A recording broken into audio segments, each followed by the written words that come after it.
Hello, this is Ron Hogue from Good Works Now, and I'm coming to you from northern Kenya, a little town called Marigot, and outside of that town is a village by the name of Eldume. And this presentation is to give you an introduction to this village so that you can know who these people are and just some of the challenges that they face. To my left is a principal of one of the main schools here. This is Joroge. And Joroge has been here for how many years? This school around 5 years. About 5 years at this particular school. And I'll talk about this school in more detail in just a second. Let me tell you a little bit about this village. It's one of the largest villages in this entire area. They estimate that there's at least 6,000 people here, which is very large for a village in this particular area. About 10 kilometers from the little town of Marigot, which is probably the commerce center of this area. The roads are challenging to get here. When it rains during the rainy season, it's even more challenging to get here. The tribe of people, the community of people are called the Ilchamas people. And some of the people that have come here, they come from other places. And some of the things that they have to continually deal with primarily has to do with water. In a lot of places, if you're able to drill a well, you have water. Wells are very expensive, but in this particular area, they have not had a well. In fact, a number of years ago, I'd say over 20 years ago, maybe 30 years ago, there was an attempt to drill a well, and we actually found the well not far from where I'm standing. And they told us that they took the water out of this well that was drilled and it tasted salty to them. And so they just quit drinking the water. I don't know that it was ever tested. In fact, we dug out and we found some water still in it, and so we were able to secure some of the water, and we're going to try to test the water.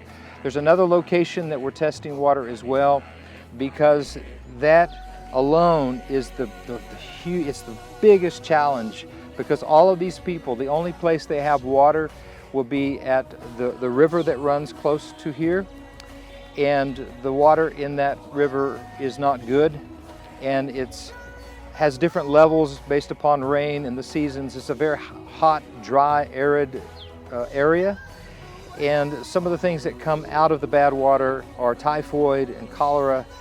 They've had outbreaks of that over the years. Not only that, with the water issues, there has been malaria in this area because of the fact that there is this river. Mosquitoes are very prevalent, and so they've struggled with malaria and need mosquito nets as well. One of the things that the people do to make a living here, they call them pastoralists. In other words, they raise cattle, goats, sheep, and they try to do the best with that, but they also will try to do irrigation farming with the water from the river. And that is sometimes good, sometimes not so good, depending on the level of the river and how much water is there. They've actually been in a drought for a number of years until this year when they've had unusual rains. But if you ask the people here, they struggle with food. They don't have proper food. They don't have enough food.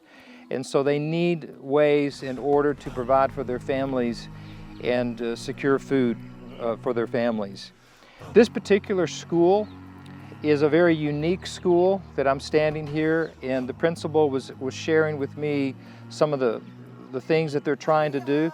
There is a practice in some of the more rural tribes here in Kenya called FGM, and FGM stands for female genital mutilation. And it's a lot of information that I don't have time to go into in this presentation, but basically young girls, as they start to grow, it's their rite of passage into adulthood where they will actually do a procedure on their sexual parts where they will mutilate and cut and as a result of that, it prepares them for marriage where they are very young when they are married, and so they begin getting pregnant at very, very early ages. It's a stigma, it's dangerous, it causes all kinds of problems, and so this school becomes a place where they try to protect these young girls. They bring them in. Right now, I think they have 134 girls, and they actually board them here so that they can grow up into adulthood without having that stigma. So these are the things that they're trying to do. I say 134, and yet they can only house 80, so they are having to house so many more than they actually have facilities to take care of. So these are some of the challenges that they have trying to deal with the issues here.